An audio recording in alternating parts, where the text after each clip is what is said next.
Welcome back to Started from the Bottom. I am your host, Susan Peterson, and today I'm so excited.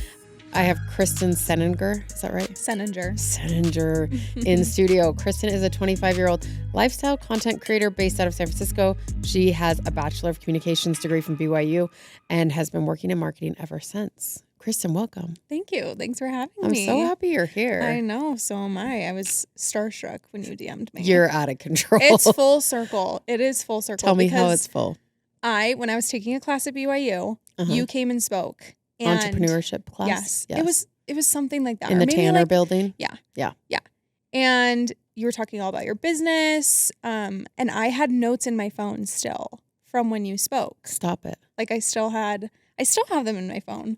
Do I sound smart? Yes. Should we make her read them? It's from October 23rd, 2017. Oh my gosh, this was so long ago. Yeah. It was really long ago. Right after I raised money. I mean, I don't clean out my notes. So when you DM'd me, I was like, I wonder if I still have notes from that lecture in my phone. That's wild. I'm pulling them up. I actually just spoke at BYU like a month ago or so. Mm-hmm. And I was telling someone on the podcast that this was the first time the class felt like it was almost like 40% women. Really? Yes. In that same class. It's so dominated by men. It's unfortunate. It's very male dominated there. Yes. And the girls asked really smart questions because in 2017, I think there was probably you and like 3 other girls in that class. Yeah. It was bleak. It was bleak. Yeah, but it's like, I always think when you're the only girl, it's like such an opportunity to make a huge splash and to get all the opportunities and like kind of push people around a little bit about, hey, why aren't you giving girls a chance? Now I, of course, cannot find the note. Of course. But I reread it right when you DM'd me. I went back and reread it. And one of the things that I like had bolded was, we need more women in business. Yes. You were just like, we need more women in business. And I think that's going to be the unfortunate reality for like a long time. Like it's always going to be male dominated. But yeah. Girls are getting there though. It's true. It's true. We're getting there. We're getting there. But it's still a small percentage. I know. I feel like it's more because I only hang out with girls in business. Actually, I have a ton of guy friends too, but I love it. And I mean, Utah has a great, community of female entrepreneurs, which is awesome. Yeah. There's so many here. Yeah. Every week a new girl pops up out of Draper, ready to start a business. Yeah. Okay. How did you, so I asked you to come on mostly because I've been following you on TikTok for a long time and I love your videos. How many followers do you have on TikTok now? Almost 300,000. Oh my gosh. It's like 297 right now, I think. Okay. Let's get you up above 300K. Come on, guys. I'm praying. Honestly, it has been going from like 0 to 100,000 was really fast. 100,000 to 200,000 was even faster. 200 to 300 has been slower, and like the TikTok algorithm is always changing, so you always have to kind of play to the algorithm. And I feel like it has been years since I've been at like 290,000 trying to get to 300, but I'm almost there. Okay, we're gonna get you there. And by we, I mean me and like Abby. Just Thank us you. two. Thanks for the support. Okay, so how'd you get started on TikTok? So I started on TikTok in June of 2021. My husband and I had just moved to San Francisco for work, and I just knew I wanted to try. I wanted to be a content creator, influencer. I wanted to try. And we moved into this great apartment in San Francisco. It had great bones, but some of the paint choices and cosmetic things weren't the best. And I was like, oh, I can easily turn this around with like renter-friendly upgrades. So I started in the home decor niche. So I started with just my San Francisco apartment, doing peel and stick wallpaper, repainting, having great furniture, and it just like totally took off. And so I was just in the home decor niche for a long time on TikTok, just talking about renter-friendly apartment decor, and then kind of slowly got myself into more of general lifestyle. But it really was just starting with my TikTok, going viral on that, also talking about like, here's how much I pay for my San Francisco apartment. Oh, people love that stuff. People love it. They eat it up. Yes. So that's where I started. And I feel like I've come a long way from that. So now you're doing, it's mostly like vlogging, Mm-hmm. Yeah. like day in the life. Yep. Day in the life, walking pad, just general lifestyle. I remember when I was doing home decor, I was like, I just want to get out of this. Like, I want to post more clothes. I want to post more beauty. Like, I need to get out of this. And I felt like I couldn't because only my home decor stuff would perform. Home decor is a hard category to be in. Yes. You like have to constantly be flipping your house. Yeah. And I'm like, I can't buy any more furniture. Like, I've bought everything that needs to be purchased. Right. Like, there's nothing else to do. Right. But eventually, slowly, I just went from like a follower would comment like, oh, where's that tank top from? Or, you know, what foundation do you have on? And then slowly but surely, I was able to get myself out of that. And now people want to just see what my day looks like. Mm-hmm. And so I'm happy to do that. I like doing day in the life vlogs. I like your vlogs. Thanks. That's very nice. I feel like they're so boring, but it's the I have a question later on, but it's like the routine of it that's very comforting for me. Are you a routine girly? Absolutely. I like even being here in Utah. I've been here since Wednesday night. Only here for a couple of days, that I'm like, I've got to get back home. Like, I need to be back in my routine. I need to be just doing my thing again. It's just where I'm most comfortable and where I feel like I can succeed is when I have a routine. How do you remember to take your phone out and record everything? I mean, now it's just second nature, and I hate that it's second nature, but I mean, sometimes I just don't. I'm like, I can't get the phone out. Like, I can't prop up the tripod right now. Yeah. I don't have it in me. But now it's just second nature, and I'm like, oh, let's get this shot really quick. It also, like, once you're in the swing of things, it's so quick. Like, people often ask, how long are you filming during the day? Because I do take clips on my walking pad, for example, during the workday. I'm actually working. And, like, my total clips that I'll have in a video before it's edited are maybe 15 minutes. Like, it is not a lot of time in my actual day that's being filmed. I thought maybe you just, like, left it on the whole time. Like, no. Just filmed. I don't, that's what that in my mind, that's what's happening. I don't have enough storage for that. My storage is maxed out like every day. So I'll just do like a 2-minute clip here. And then when I'm like finishing up my walk, I'll do a clip at the end of it. Just like very quick clips, because I have like a fast editing style anyways. So I don't need a bunch of additional What do you edit with? CapCut. It's very user friendly. Would highly recommend. I think I downloaded it. Is that what you use, Abby? Have you ever used it? Mojo. There's a lot out there that are very like similar. I think once you just get used to your system. Yeah. Yeah. And you're definitely like an operations system. Yeah. That's like what my day job is too. So do you think you're more creative or more operationally minded? That's a hard question. I think more operationally minded. Like, I even in my last job, it was very like operations focused. But then when I had those opportunities to be creative, I really wanted to do it. Like, even with content creation, I previously worked at Chatbooks, and it's a startup. We love Chatbooks. Yeah, Chatbooks is great. I love them. They're the best. Miss them. And back at Chatbooks, there was always opportunities to do things outside of your scope and outside of your day-to-day role. And my day-to-day role was like marketing operations, project management. But I had like an eye for content. So I actually started filming content with Chatbooks. I would go to like holiday shoots. We would rent out a house, and I would start like filming ads for them. And that's how I kind of really got started with like my experience in content. I just had that little inkling in me that I wanted to do that. And so I was doing that at Chatbooks, and I feel like that easily, really naturally just welded its way into the content I create now. And I still work with Chatbooks in creating ads. You do? Yeah, on the side. I like doing ads for them. I think it's really, the data behind it is really interesting, and I like doing content for them. Did you do the box, the ASMR box that I've been seeing everywhere? Their video ad on TikTok? I haven't seen that one, but I have done an ASMR one in the past. I did one last holiday for them. Oh, amazing. Yeah. They're so good. I had Nate and Vanessa on a month ago, and they're just the best.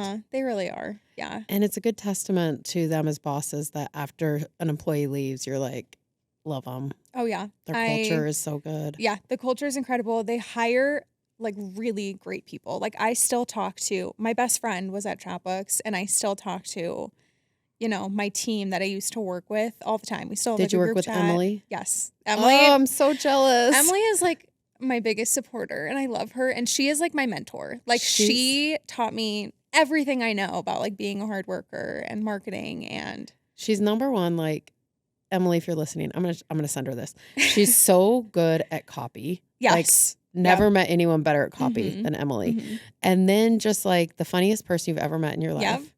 And everyone's biggest hype girl. It was like a delight going to the office and sitting across from Emily every single day. I'm so jealous. It was such a delight. That is what I miss. I miss working with Emily. You go back to Chatbooks to work for Emily, and she's running the show there now. Yeah. Yeah. She's doing big things. Yeah. Good job, Em. Okay, so you said you always want to be an influencer. Where does that come from? BYU?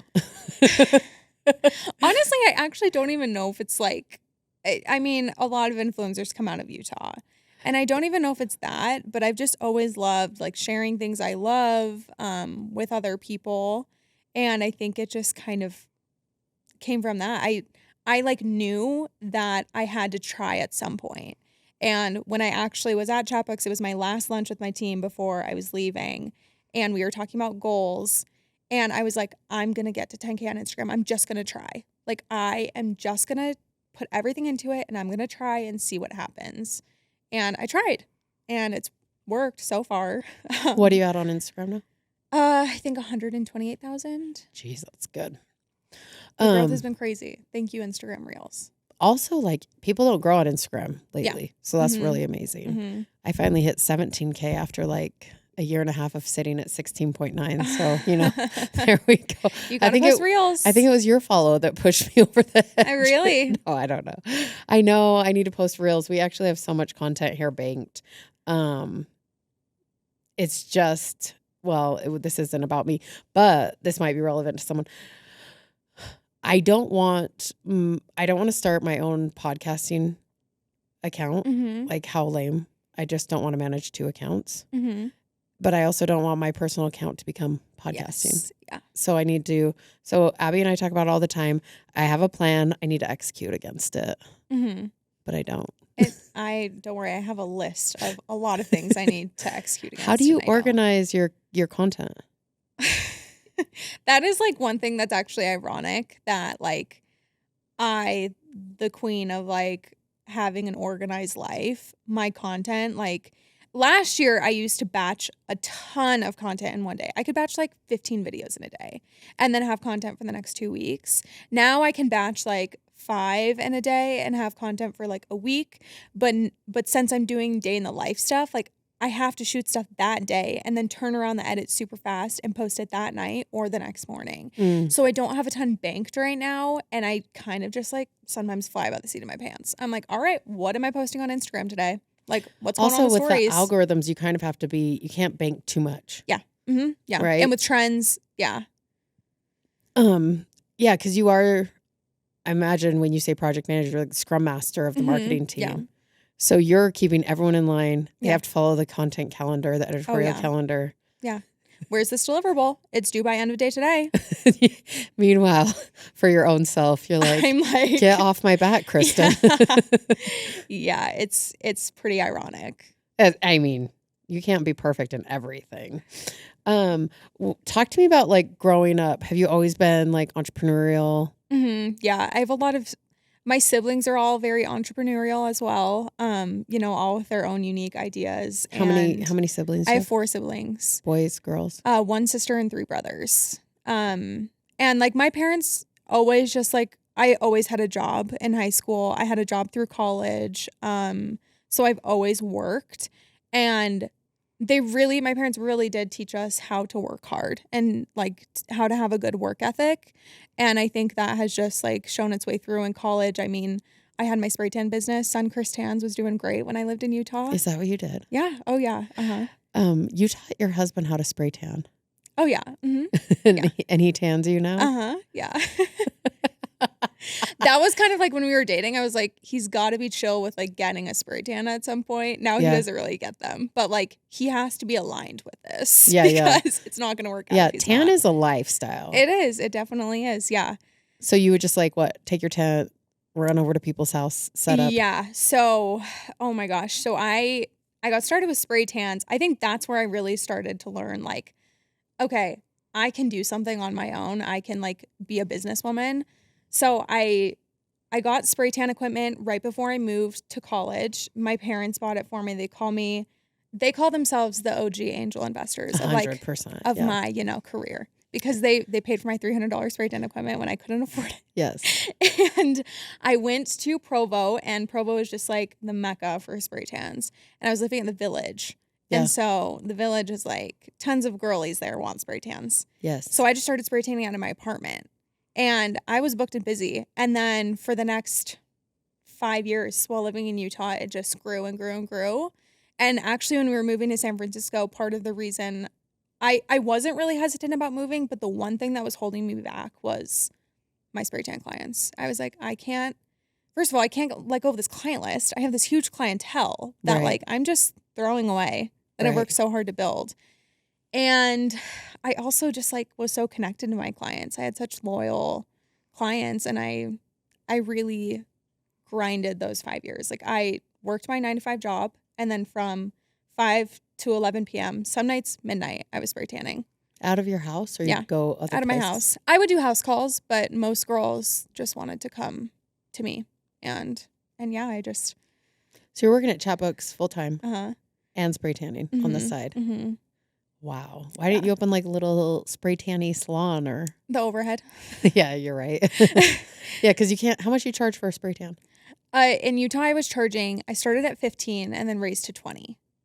Which now I'm like, I should have even been charging like 35. Like it's backbreaking labor, even if it only takes 15 minutes. Like years were taken off of my life in those 5 years of doing spray tans because it just takes a lot out of you. But yeah, because you're like down and up. Yes. Yeah. Yep. And you're talking to the clients the whole time. And I was literally, if somebody texted me and they were like, hey, I need a spray tan tonight, the only time I can do is midnight, I'd be like, okay, come over.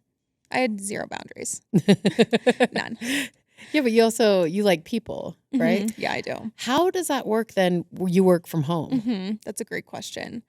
I think some days are lonely, but for the most part, I just love being like on my own schedule kind of. And like I still get that social feel on like calls. Mm-hmm. I'm still on calls with my team, and I can go into the office when I want to. But I also see my friends a lot outside of work, and that's where I get my social fill. But I do think sometimes I'm like, I still spray tan in San Francisco, but I don't really market it a ton. I'll just like take referrals. And I do think, eventually, if I'm like a full-time content creator, do I really try to blow out Sunkist tans again? Because I love the social aspect of giving spray tans and interacting with people. How is your body going to deal with it though? I don't know. You just have to take your husband, and then he can spray and you can talk. Yeah. Yeah, I don't know. I think I took enough of a break off of spray tans that I'm kind of now like, okay, maybe I Plus could do you're it like a again. gym girly now, right? You're a lot stronger than you were then, Oh, probably. totally. Yeah. Mm-hmm. Yeah. I thought for a hot minute I was going to get a tent and make my husband learn how to spray tan, because he's actually pretty meticulous, and he builds drones. So he could spray tan you. But then all my friends said that their husbands get too distracted when they spray tan them. No, he just has to focus on the lines. That's it. Because my one friend said that her boobs ended up like really dark. And then the rest of her... He was just like pausing? Yes. And then the rest of her like didn't get hardly anything. And it was like a big mess, a streaky mess. I just like... I will say it took a lot of like constructive criticism the first couple spray tans. Coaching. I was like, no. Like you got to go further away. You got to go faster. Okay, go slower. But the thing with a spray tan is like, it's pretty hard to mess up. Right. And then it washes off in like a few days. And if you have decent equipment, like the machine does the work itself. Okay. So I'm not going to copy your Suncrest tans. No, Because when do you move it. back to Utah, well, I don't think that I don't think I'll become a spray tan, but I do want your recommendations for what to buy. Oh yeah, I'll totally tell you. Maximist is like the best machine. Maximist, Yep. okay. They have incredible customer service. I've had my equipment for over 7 years and nothing has happened to it. And they have the best colors? Norvell has the best colors. They have the most purple in the solution, so it makes you less orange. Oh, okay. Yeah. Because color theory. Yep, exactly. Yeah. Got it. And so what do you think is the scrappiest thing you've done? I would say my spray tan days. I would compare like my time right now and my spray tan days to being pretty equivalent, because back then I was working full time, doing tons of spray tans, no work-life balance. And now I'm doing the same thing. I'm working full time, doing content creation, no work-life balance. But I'm just like grinding. I'm working hard and I'm hoping, You just have like that entrepreneur itch though. Yes. And I really want to start a business. You do? Yeah. Oh yeah. And I mean, being an influencer is a business. Yeah. Like it 100% is a business in and of itself, but I would love to do something bigger with like product business. Yeah, app, I think so. Tech. I mean, I would love to come up with a unicorn app idea. I mean, who wouldn't? I mean, sometimes on Sunday nights, my husband and I will have like think tank brainstorms, and I'm like, come on, we got to do it. Tonight's got to be the night we come up with like the $1 billion idea. There is one that someone needs to create. I get app ideas all the time. I need to be able to like a Starbucks app, but for all your gift cards. Oh my gosh, that's such a good idea. Right? Yes. I get a gift card. I don't even use it. Oh, same. But if I could load it up onto an app and then just have them scan my phone. Yeah. Yeah. You're giving out a free idea right now. I know. To like someone go do any it. Listener. I know. Someone go do it. I'm not going to. That is a really good idea, though. I told Nate Quigley he should start the Duolingo for history because he's super into history right now. Oh, that's a good idea. Because I want someone to like synthesize it for me. Yeah. I'm not going to read the whole Alexander Hamilton book. I watched the movie. Gist. Yeah, I'm good. Yeah. I'm sure it's the same. Yeah, 100%. No, that would be amazing. Do you think that you'll continue to do both for a lot longer, like work and? I don't know. I don't know what the future holds. Okay, how did you walk a marathon, Kristen? I literally also don't know. I just like wake up some days and I'm like, I'm going to do this thing. And my day cannot be finished unless I accomplish it. Yeah.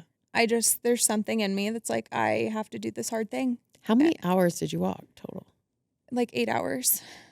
It was basically 8 hours, maybe a little bit less. My half marathon was just over 3 hours, but I walk at a very fast pace now. When I started with the walking pad, it was a slower pace. And now as I've gotten used to it, I can crank out miles super fast. So I was walking. The only break I took was for lunch and a quick Diet Coke. And then I hopped right back on the pad and I was just walking all afternoon. That's wild. Did your feet hurt? Yeah. Did your body hurt? My body hurt. But I was able to go to the gym the next day. Like it didn't feel like I had ran a marathon. Like my body felt normal the next day. So I don't know if I'll ever do it again. I'm trying to walk 300 kilometers in March because I just haven't really been motivated by my walking pad. And I'm like, I know I'm going to have to do like some big walking days to make up for like days like today when I'm out of town and I'm not walking. Yeah. So are you kind of getting sick of it? Some days I do. Yeah. Yeah. Some days I'm just like, I don't want to be walking anymore. But do you notice like a difference in your productivity when you don't? For real? Yes, absolutely. If I am on my walking pad, I can get hours of work done. Are you ADD? I have to be. Right. I'm actually like going through that right now. I'm trying to figure out diagnosis if I have ADHD or ADD. Good luck getting Adderall. Oh my gosh. I know. I'm like, is this even worth it? Like if I'm able to function anyways.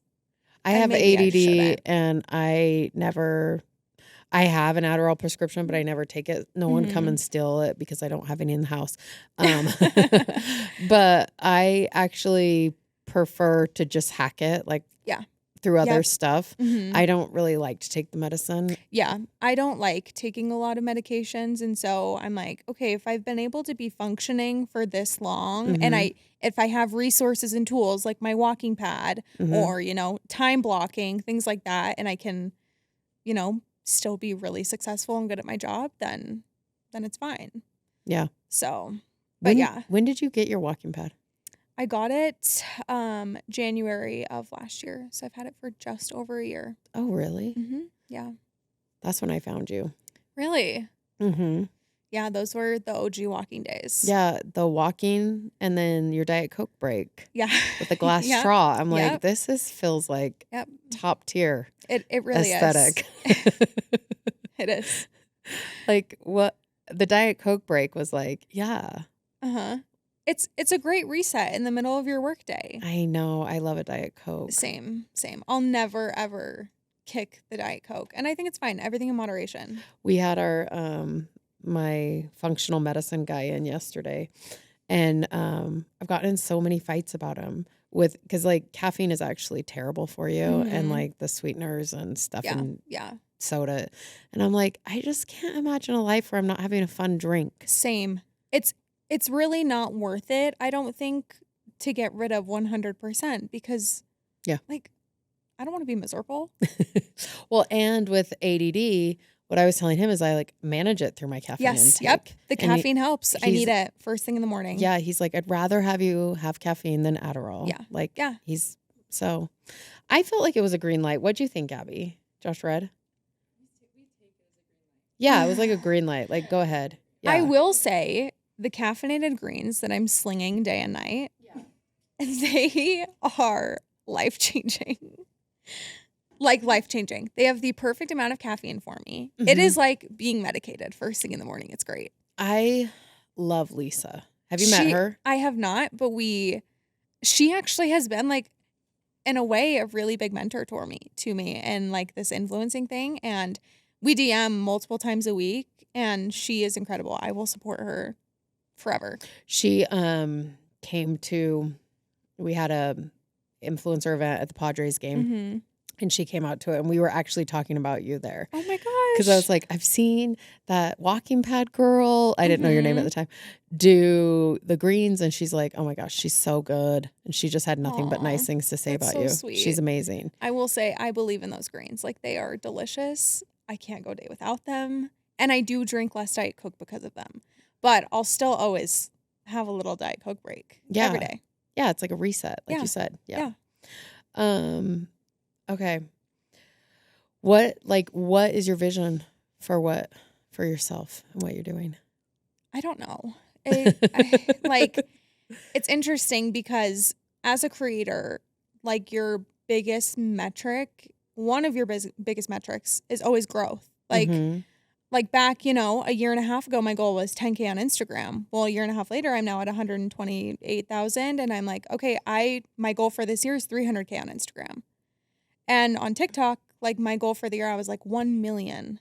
I think you could do it. I don't know at this point, but it's you're always having to hit the next step, and then you want better and you want more. And I keep constantly having to remind myself, I'm like, no, I love the audience I have right now. I feel very fulfilled with what I'm doing right now. Like maybe growth doesn't need to be my number one priority, and just continuing to, hone in on my like community and my audience and what I'm doing right here, right now. But I do know that just with influencing in general, like slinging links all day is not sustainable, 15 years from now. Yeah. Who knows where everything is going to be. And so for that reason, I would love to start a product and have a business. So I think long-term, that's my vision. That's my goal. But I still want to have a presence online, of course. Like sure. I want to continue being an influencer. This is what I wanted to do. Sure. Also, I feel like if you have community, you can kind of do anything. Totally. Yeah. You can start anything. Yeah. So I have a theory, and I'd love your pushback because you're in marketing. I always say this. I'm like, consistency is like number one. Yeah. And everyone says content is king, and I'm like, no, it's consistency. Yeah, I mean, well, I think consistency within content is what you need. Good point. Okay. Touche. Yeah. But I feel like, especially if you're trying to go viral on TikTok or gain an audience on TikTok, it's actually more important that you just are consistently posting than like figuring out your niche too soon. Exactly. 100%. I think I've maybe gone without posting 1 to 5 days in the last year. I post every single day. I mean, all of like the gurus, the social media TikTok gurus say you should be posting 3 to 5 times a day to grow. And I think that's absolutely true. Do you notice a huge difference when you post that much? Absolutely. Yeah. And also you have to remember that your content does not get served to every single one of your followers every single day. So if my followers are seeing, if I only post one video that day, only a fraction of my followers are seeing that video versus if I posted 5, there's 5 different groups of my followers that were seeing videos from me that day. So, and like recently, I feel like I haven't been on the For You page very much. And a lot of my followers will come and comment on my videos and say, oh my gosh, you haven't been on my For You page. I have to go searching for your content to see where it is. So that's where consistency comes into play. If I was posting 5 times a day like I should be, I can guarantee a lot more of my followers would have been seeing it. And they would have been able to interact with me and all that stuff. So I definitely think consistency 100% is the goal. And is crucial in this space. Yeah. And then content is, I think sometimes, I was just talking to a friend about this at breakfast. People get way too polished. Oh, yeah. Mm-hmm. And just put it out. Mm-hmm. Yeah. Put out the rough stuff. Yes. Put out the mistakes. Put out all this stuff because you actually think you know what people want and care about. Yeah. But sometimes the mistakes are the things that like, that's what people love. Mm-hmm. Yeah, absolutely. Have you noticed that with any of your videos? Yeah, totally. It's really interesting, like what people like trend towards being curious about or want to know more about. Like I never really had intentions on like talking about spray tan stuff on my TikTok, but people are very interested in it right now. They want to know more about self tanning at home, having spray tan equipment, tips and tricks for self tanning, and I'm a walking pad girl. Some days I don't have plans to share about self-tanning, but like people want to know about that. And so if I hadn't posted a day in the life video where I was getting a spray tan at home, people would have never known and never asked about it. And now that's content that's performing well for me. So yeah, but I like totally regret. I don't live by this 100% because I am very particular about what I share and what I don't share. And like I have 300 drafts in my TikTok from like the past year and a half. And I'm like, so many of these videos I should have just posted back when they were relevant, like trending sounds or like a funny video I made that I didn't post because I was like, I don't really know. Like, but now it wouldn't be relevant at all if I shared it. And I regret not sharing them. I, once a year, give myself, I declare email bankruptcy. Where I just delete literally every single email in my inbox. And I'm like, if it's important, they'll email me again. 100%. I feel like you should give yourself like one day a month where you just like pick 3 random drafts. You should tell people you're going to do it. That's a great idea. And then just post them up because 300. Yeah. Girl, that's 300 videos you don't have to make. I know. But like, I just look back at them and I'm like, oh, this one's cringy. This one's stupid. Nobody's going to care about this. Like, so my friend who's a composer, he has a sound synesthesia, so like he actually sees colors when he composes, and it's like he can meld 2 songs together. He's like genius. And he works for a lot of musicians, and he says that really good things happen right next to cheesy. And if you're willing to get cheesy, you're willing to like let really good things happen. That's true. And I think I love cheesy. I need to get cheesier, I guess. Yeah, or just be willing to like be like transparent with people and be like, this is a draft. Yeah, totally. Yeah. Yeah. Posting my drafts today. Yes. And tell people to post drafts too. Like make it a challenge. Yeah. That's a good idea. I really do need to go through the backlog and just post. I just second guess myself. I want to see some drafts. I mean, what do you have to lose? What if they go viral? It's true. Then we're hitting that 1 million this year. It's true. What is one lesson that you learned early on in content creating that is still true today? Oh man, one lesson that I learned early on is that, I mean, it just requires a lot of work, like, and working hard will like get you somewhere. I think it's very easy to get discouraged and to want to give up, but like just having perseverance and following through, it will work. Like eventually it will work. And I mean, I think that's true for like nearly everything. Do you have good systems? Or yeah. Yeah. Mm-hmm. Yeah. Can you walk me through some of them?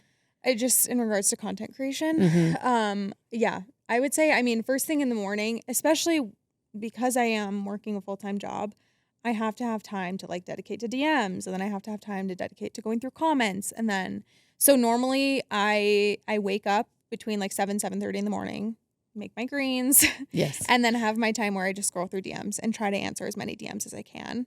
And then I also go through comments, and then if I also have time, I'll post a video. It's usually like a vlog from the day before that I'll post first thing in the morning. And then I'll usually get like straight on my computer and start my workday. And then during lunch, again, I'll do same thing, just like DM power hour, admin stuff. If I need to post another video, I'll do it then. And then I have to prioritize going to the gym after work every day because like that's truly the one time I'm not on my phone. I'm not looking at a screen. I'm not on my phone. Yeah. That's just like my me time. So I do that every afternoon or every evening, usually like 5:30. And then when I'm home, I again am like on my phone doing DMs, posting videos. I will also say I have a talent manager, and she manages a lot of like back end stuff with brand deals, things like that. And the systems we have in place there are great. We're in a project management system. We're in Google Sheets. We're in Dropbox. We're on Slack. So we have communication in all the places, visibility into everything. And I'm all for project management systems. I even use them in like my personal life, just like to-do lists. I bet she loves you. Yeah, she says that I'm like the most organized talent she's ever worked with. I bet. Well, I was the one who told her. I was like, I really think we need to get in a project management software because we were just texting and calling. And I'm like, I cannot keep doing this via text. Right. Like I need to see a due date somewhere. Right. And now she's like, oh my gosh, I couldn't live without this. Now that we have it, and now that we have Slack and like. So you brought the systems to her. Yeah. Yeah. She only manages a few talent. She just has like her own little management team. And so I was like, yeah, we gotta get some systems in place here. Kristen's like, I can't work like this. Oh, I straight up told her. I was like, this is not gonna work. Like, we gotta do something else. How many brand deals are you doing a month? It really depends. Like, I mean, early January, I maybe only had 1 or 2. Same thing in February. Now in March, I have like 8 probably. It feels like right now feels very similar to how holiday was last year, where all the brands are just like, okay, we got to get stuff out. Like, can we get you on this campaign? Do you think it's end of quarter? That's what I'm thinking. Yeah. I'm thinking it has to be end of quarter. It is crazy busy right now. Huh. But it's just like the nature of content creation. I also wonder if like maybe they got more budgets for. Well, the ERC credits, just their ERC credit is that. Employee retention. It got approved. And so a lot of businesses are getting money and everyone's fired their sales teams, right? And so they haven't fired marketing yet, although that's next to go. Yeah. And so I imagine that there's maybe just a push to get the end of quarter numbers up. Yeah.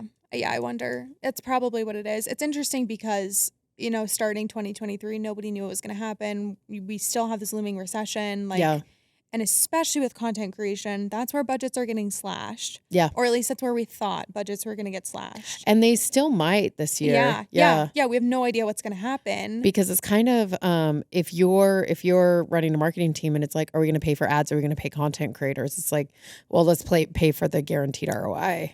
100%. Yeah. But I mean, from what I've seen from my brand deals, brands are still putting tons of money into influencer marketing. And so right now, things are going well. We'll see how the rest of the year goes. And I think even just in tracking sales from like affiliate links, things are still tracking like they were last year. Yeah, people are not stopping spending. They're not slowing down. Yeah, no. I'm very worried about the credit situation happening in the U.S. right now. It will be interesting to see what happens. And I think as an influencer, it's like an interesting territory to be in because I never want somebody to feel like they have to buy something because I'm posting it. Yeah. Like, I'm self-aware. Like I do realize we are there's a looming recession happening. Like, Yeah. This new Stanley color is not the most important thing in the world. Okay, but it's so cute. Isn't it? It's really nice. Okay, are you working through Buy Guide or with Stanley directly? I'm working with LTK, and they're doing the campaign with Stanley. So it's through Stanley Direct, kind of through LTK. I swear that cup saved Stanley. Oh, 100%. It did. Do you know it was the Buy Guide story is incredible. Yeah, they brought it back. You should have them on the podcast. I know they live. Amazing. One of them lives here. I'm going to. Yeah, you should. Because it's so amazing what they were able to do. Their story is incredible. It's so cool. Yeah. Okay, so what is some advice you would give people who are starting out in content creation? Some advice I would give people starting out is be consistent. Yes. Post consistently. And kind of take what your followers, like if somebody comments that they like something, take that as a good sign and just run with that and go with it. I wish I had done that early on. Because when I was in the home decor niche, I would basically take my likes as what was working well versus like my followers commenting. The feedback. Yeah. And I was like, I know this is going to perform well, but I think also my followers were sick of seeing home decor and the same, affordable Amazon home finds over and over again. So I think definitely take feedback from your audience and what they like. And I think just run with it. Just keep working hard. Even if you're discouraged, keep going. Okay. I'm going to do some, I call them rapid fire, but they're different questions. Okay. I want to know, what should I get from Sephora right now? Oh, man. Oh, my gosh. This is such a hard question. Okay. My number one, favorite product that I, have to repurchase every time is the Paula's Choice Vitamin C15. In my opinion, it's the best vitamin C, better than SkinCeuticals, and SkinCeuticals is clinically proven. Mm-hmm. But I think Paula's Choice is way cheaper, and I think it works better, and it smells way less like hot dog water than SkinCeuticals does. So would highly recommend that one. The Summer Fridays Lip Butter Balm is really great. It's a good mix between Laneige Lip Sleeping Mask and Hailey Bieber's Rhode, which is a thicker product. I just love the consistency of the lip butter balm. Is the Rhode good? I like the Rhode, but it felt too thick and tacky for me. Is it tacky? Yeah. I don't like a tacky. It's very tacky. Yeah, which is why I didn't like it. But the Summer Fridays is just perfect combination. Whatever that cosmetic chemist did, they did a great job. And then I would say maybe from a makeup standpoint, I do love the Makeup by Mario Skin Perfector. It's like a bronzer and a highlighter all in one, and it just finishes off your makeup perfectly. I love it. Okay. What's your favorite vacation spot? My favorite vacation spot? That's a good question. I mean, international, my favorite place to go is Italy. Tell me where. Well, when I went last time, my favorite place was Florence. Okay. Best city ever. We're going to Tuscany. You need to do a Vespa tour. I'm sure they have those in Tuscany. Yeah, I'm sure. In Florence, we did a Vespa tour back into the countryside, and we had this stunning meal. It was at somebody's home property on their vineyard, and it was incredible. It was the best thing I've ever done. My husband and I are going to go back this year and do it. He hasn't gone to Italy, and he has celiac, so we've kind of stayed away. But my friend who has celiac says she can eat all the pasta there. Yeah, we hear it's a really great place for gluten-free people, so we're excited about that. But definitely going back to Florence. I think Florence is my favorite place I've ever been. Are you so sick of chickpea pasta? I actually don't mind it. We do a lot of brown rice pasta too. Yeah, and I the brown rice pasta is not bad. Yeah, it's not. You just have to cook it for so much longer. Yes, and then so much longer. Yeah. Do you get it from Trader Joe's? That one's the best. Yes. I feel yeah, and the cheapest one. Mm-hmm. Yeah. The chickpea pasta is so gross. It just falls apart. The brown rice pasta actually keeps its. Yeah, I agree. Keeps its shape. It's just al dente. You can't get it out of that phase ever. Yeah. What is your biggest fear? My biggest fear, I mean, if we're going really big, probably just failure. Oh, interesting. I never want to fail at anything. I can't. I just don't allow myself to. So I'm I'm going to figure out how to do this thing, and I'm going to do it. Yeah. That's high in the sky biggest thing. But I'm also pretty scared of heights. Same. Oh my gosh. It just happened after I had kids, but I get, there's this like, what is it called? I can't even remember. I'm going to look it up real quick because it just came on like, you're going to die. Everyone is like, that's not a real thing.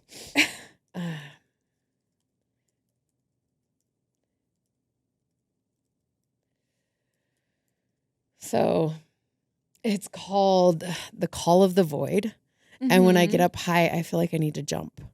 Oh my gosh. And it's like a real thing. That's and I'm not scary. Suicidal. Yeah. Like, it's not like, oh, I need to jump. But like, I just feel like, and then I get really scared because I'm afraid I'm going to jump. I don't trust myself. And then if my kids are up there, I think maybe they think they're going to jump. Yeah. And I just immediately have a panic attack. Oh my gosh. That's scary. It's very scary. I don't know if I necessarily have that. I just get like. Do you get woozy? Yeah. I get like my stomach drops when I'm up high. Yeah. Even in like high apartment complexes. Like, I don't know what has happened in recent years. My tolerance for being high is not good. I think when you're younger, your center of gravity, like, you know, I can't even get on a swing these days. Yeah. Like, I just like, too much. Yeah. Crystals in my ear or something. I don't know. Okay. We have the same fear. I'm not afraid to fail. What does that look like for you? How does it manifest? I don't even know. Because you don't. I don't know how I would, but I guess it would be like having a bad sales month or like nobody. Or for example, I'm doing a jewelry launch with a girl, Beads by Tara in San Francisco. She's done all my permanent bracelets. We're doing a launch next month. And I'm like, what if we sell nothing? And I don't think we're going to sell nothing. Like, I think people are going to buy it. People ask about my jewelry all the time, but I'm just like, what if we sell nothing? Like, I don't want to sell nothing. I want to sell it out. Yeah. Or even, I even think my biggest holdback in starting a business myself has been, what if it doesn't do well? Or what if, and there's going to be roadblocks. I know that. But just in my mind, I'm like, what if? Nate Quigley, it's like one of my favorite quotes. You know, Nate. Mm-hmm. He's always like, okay, 2 rules in business. Number 1, don't quit. Number 2, don't run out of money. Mm-hmm. And if you run out of money, see number 1. Yeah. And I think like that is, I feel like you really embody that. Mm-hmm. Like, okay, let's just pivot or let's just like do something else or let's try to move over here.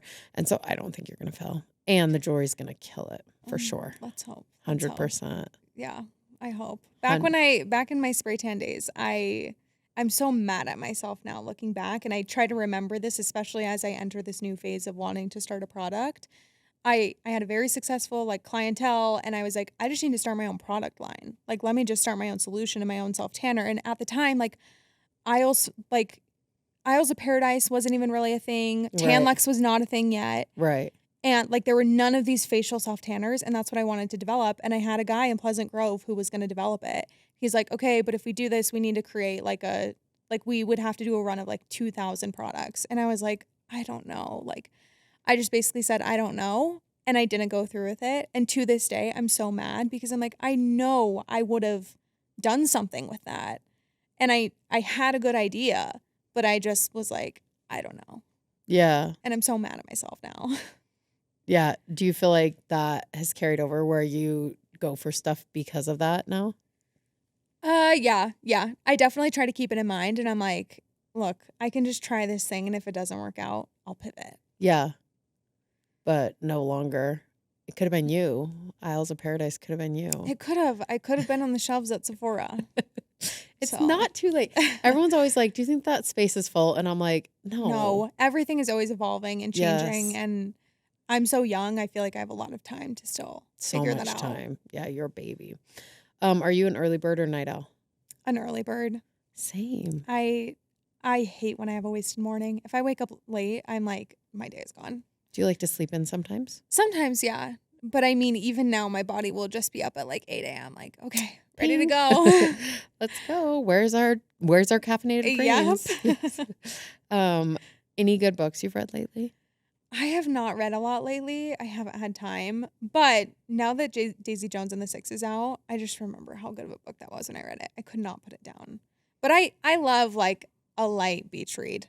I don't love like a deep, I'm sorry, but I I can't get into the deep stuff. I'm like, give me a nice little novel with like a romantic plot and a happy ever after. Yeah, exactly. Same. Any good shows? Love Island. That's like our go-to. UK or US? All of the above. Australia is actually my favorite franchise, but a lot of people don't like Australia. Why not? I don't know. I feel like some of the best couples have come from Australia. I feel like also, can't they do more in Australia on TV? Isn't it more wild? Yeah. Yeah. Because I've heard some crazy stuff about Survivor in Australia. Have you seen the? No. Yeah, my friends love it. Wow. Interesting. Yeah. I'll have to look into that because I do love Survivor. Okay. Last question. What legacy are you trying to build? I don't know. When you sent this question, I was like, I don't know what my answer is going to be. You're only 25, so I'm not going to hold you to it. I'm not really sure what I want my legacy to be. I mean, I think maybe, I don't know. I think maybe like you can do anything you put your mind to. Like, I actually love that. Like, I really do think you can. And it can start with just small and simple things like having a good routine. If I didn't have my routine, I wouldn't be able to I wouldn't be able to be double employed. Yeah. But it just starts with the small things that help you build up to, doing what you want to do. I love that. Well, Kristen, thank you so much for coming on. Of course. This is so great. Fun. Thanks for having me. Of course.